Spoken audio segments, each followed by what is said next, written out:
So what's up guys, dito may 200 fragments na nga tayo dahil panay top up tayo kaya nakakuha ako agad na ganito kaya naman binili ko na agad yung skin ni Martis dito.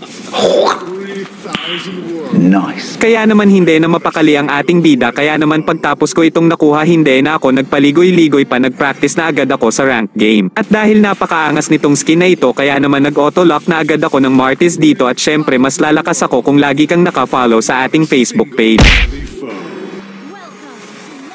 Pag-umpisa nga ng laro guys at ako lang ba may napapansin na napakataas ng ping ko at nakastay lang sa yellow at ayaw bumaba. Talo!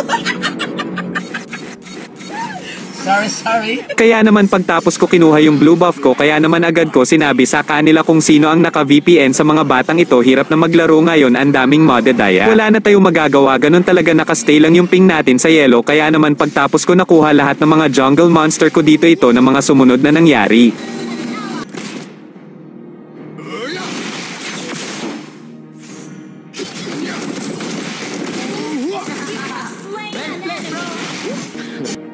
And I'm all right.